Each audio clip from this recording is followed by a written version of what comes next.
Hey everyone, this is Priyal studio. Welcome back my YouTube channel. तो next story start करते हैं।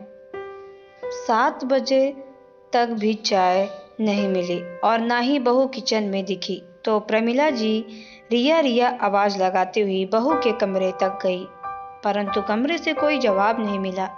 तब प्रमिला जी ने दरवाजा खटखटाया तो देखा दरवाजा खुला है। कमरे में झांका तो बेटा अभी भी सो रहा था और बहू नहीं थी। अरे, इतनी सुबह सुबह कहाँ चली गई? शायद वॉशरूम में हो, पर वहां भी नहीं थी। वो चौंक सी गई। फिर सोचा वॉक के लिए नहीं जाती तो फिर कहाँ चली गई। वह बिना बताए तुरंत बेटों को जगाया और ऋषभ उठो, बहू घर में नहीं है। कहाँ गई? तुम्हें बता कर गई क्या? नहीं, मैं तो सो रहा था। देखिए होगी कहीं घर में। कहाँ जाएगी? अगर भी कहीं जाएगी तो क्यों इतना परेशान हो रही हो? ऋषभ ने कंबल से सिमटते हुए कहा। चाय नाश्ते का समय हो गया है। ये बहू बिना कुछ समझ नहीं आता, क्या करना चाहती है क्या नहीं। कहाँ गई? सुबह सुबह बता कर भी नहीं गई। ये भी कहीं बहू के लक्षण होते हैं। ब्याह के 6 महीने हुए हैं और मनमानी शुरू कर दी है।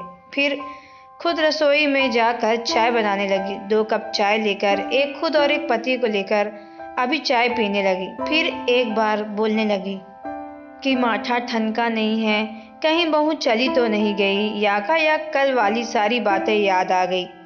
पिछले सप्ताह रिया ने कजन का फोन आया कि दीदी मैं आपके घर नीचे खड़ी हूँ। अरे पूजा, तुम यहाँ कैसे? वो मेरे एग्जाम का सेंटर इधर ही हुआ है तो मैंने आंटी जी के आपके एड्रेस लेकर आपका गूगल मैप के सहारे यहाँ तक आ गई। अब आप अपना रूम नंबर बताओ, मैं आती हूँ। सुनकर रिया चौंक गई। एक बार बताया भी नहीं, फिर तुरंत अपना रूम नंबर उठाया और आने को भी कहा। अरे आने से पहले बता ही देती। नहीं दीदी, मुझे लगा पेपर देकर चली जाऊंगी, लेकिन थोड़ी देर हो गई इसलिए नहीं जा पाई। फिर मेरे दोस्त भी इधर ही कहीं ना कहीं रुक गए तो मैंने सोचा कि मैं भी यहीं रुक जाती हूँ। अच्छा ठीक है, कोई बात नहीं, चल जल्दी से हाथ मुंह धो ले और खाना खा ले। दोनों की बातचीत सुनकर सास कमरे से निकली। कौन है बहू? रिया ने सारी बात बता दी, जिसे सुनकर सासू माँ का तुरंत मुंह बन गया। फिर अनमने ढंग से पूछा, कैसे? कब तक पेपर है आपका? आज एक पेपर था और परसों एक पेपर है। तब तक यहीं रहना? हाँ, सोच रही हूँ दीदी के पास ही रुक जाऊं, थोड़ा पढ़ने को भी समय मिल जाएगा। आप अकेले आई हैं इस 5 घंटे के सफर में? नहीं, साथ में और भी दोस्त हैं। ठीक है, रहिए। तब तो सासू माँ ने कुछ नहीं बोला, लेकिन 2 दिन बाद जब वो वहां से चली गई तो तुरंत रिया को बुलाकर कहा, इस तरह मुझसे बिना पूछे बिना बताए मेहमानों को बुलाना ठीक तो नहीं है। अभी मैं जिंदा और सही सलामत हूँ। फैसले लेने का हक सिर्फ मेरा है, तो अपनी चलाने की जरूरत तो नहीं है।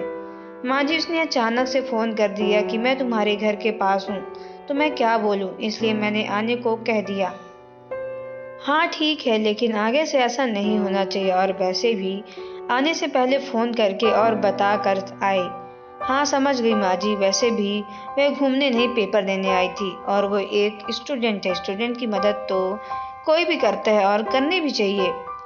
बहू, हम किसी को ठेका नहीं लेकर रखे हैं, और अगर तुम्हारी सास कुछ बोल रही है तो हर बात का जवाब देना जरूरी भी तो नहीं है। कमरे से आते हुए ससुर जी ने कहा, आज वो आई है, कल को कोई और भी आएगा। इस तरह हम बिना बुलाए मेहमान की खातिरदारी करते रहें। ये हमारा घर है, कोई धर्मशाला तो नहीं जो जिसका मन हो उठ कर चला आए। और बड़ी बात, तुमसे हमसे बिना पूछे ही बुला लिया, घर आने को कह दिया। ससुर जी की बातें सुनकर रिया चुप हो गई, लेकिन ये बात यही नहीं रुकी। शाम को जब ऋषभ ऑफिस से आया तो उसे भी बताया गया, ऊपर से 1-2 मिलाकर यह भी बताया गया कि रिया किस तरह सास को बहस कर रही थी, समझा रही थी कि स्टूडेंट की मदद करनी चाहिए। इस छोटी सी बात को लेकर ऋषभ भी रिया को समझाने लगा कि मम्मी पापा सही कह रहे हैं, तुम्हें एक बार उनसे पूछना चाहिए था जब दोनों घर में थे। तो तुम्हें ये घर गृहस्थी की दुनियादारी की समझ नहीं है। नई नई तो हो, अभी उसे मनमानी करने की, अपने मन की चलाने की जरूरत नहीं। अरे कैसी मनमानी? और कोई छोटी बच्ची तो नहीं हूँ जो किसी को बुला लूंगी। अच्छे से जानती हूँ किसी को घर बुलाना किसे नहीं। वैसे भी बुला लिया तो क्या हो गया, आखिर अपने घर में बुलाया, ये मेरा भी तो घर है। क्या अपने घर में मैं छोटा सा निर्णय नहीं ले सकती? मेरा भी घर है, ये क्या मतलब है बहू? ये सिर्फ मेरा घर है जिसे मैंने बनाया है। अपने दम पर तो निर्णय भी मेरा ही होगा, और तुम्हारा क्या इस पे? तुम्हारे पति का कोई हक नहीं है, और फिर इस घर में तुम्हारा कंट्रीब्यूशन भी क्या है जो निर्णय लेने लगी हो? तो आइंदा ये बात दिमाग में निकाल लेना कि मेरा ही घर है। सबसे पहले ससुर जी ने कहा। ससुर जी से ऐसी बातों की उसे बिल्कुल भी उम्मीद नहीं थी, क्योंकि ससुराल के पहले दिन ससुर जी ने कहा, ये भी तुम्हारा घर है तो अपने घर में सिर पर पल्लू लेने की जरूरत नहीं है, एकदम बिंदास रहो, मस्त रहो। तब से ससुर जी के प्रति बहुत आदर और सम्मान मन में भरा था। उसकी आंखों में आंसू भर गए। वह चुपचाप अपने कमरे में चली गई। सब याद आते ही प्रमिला जी एक बार फिर कमरे में जोर भागी। अरे ऋषभ उठो, बहू को फोन करो तो। कहाँ, और सुबह सुबह कहाँ चली गई? प्रमिला जी ने यह घबरा कर कहा तो ऋषभ उठा और फोन लगाने लगा। तभी रिया का व्हाट्सएप मैसेज दिखा। मुझे जरा कुछ काम है इसलिए मैं बाहर जा रही हूँ, दोपहर तक वापस आऊंगी। तुम सो रहे थे इसलिए जगाया नहीं, और मम्मी जी पापा जी वॉक के लिए गए थे इसलिए नहीं बताया, तो परेशान मत होना। मम्मी जी वह बाहर गई है किसी काम से, दोपहर तक आ जाएगी, उसने मैसेज में लिखा है। ठीक है, फिर फोन लगाकर पूछो कहाँ है। फोन लगाया तो रिया ने कहा, आकर बताती हूँ। उस दिन ऋषभ भी ऑफिस नहीं गया। सभी यही सोच रहे थे कि बाहर कहाँ चली गई। दोपहर को जब रिया आई तो ऋषभ के साथ ससुर जी भी नाराज हुए। क्या बहू, तुम्हें बेटी क्या माना, तुम तो कुछ ज्यादा ही हवा में उड़ने लगी हो। घर के प्रति अपनी जिम्मेवारियां या कर्तव्य सब भूल गई। तुमने हमें ये बताना जरूरी नहीं समझा कि तुम कहाँ जा रही हो। पापा जी, वो मैं जॉब के सिलसिले में गई थी। शादी से पहले जहाँ जॉब कर रही थी वहाँ फिर ज्वाइन करने की सोच रही हूँ।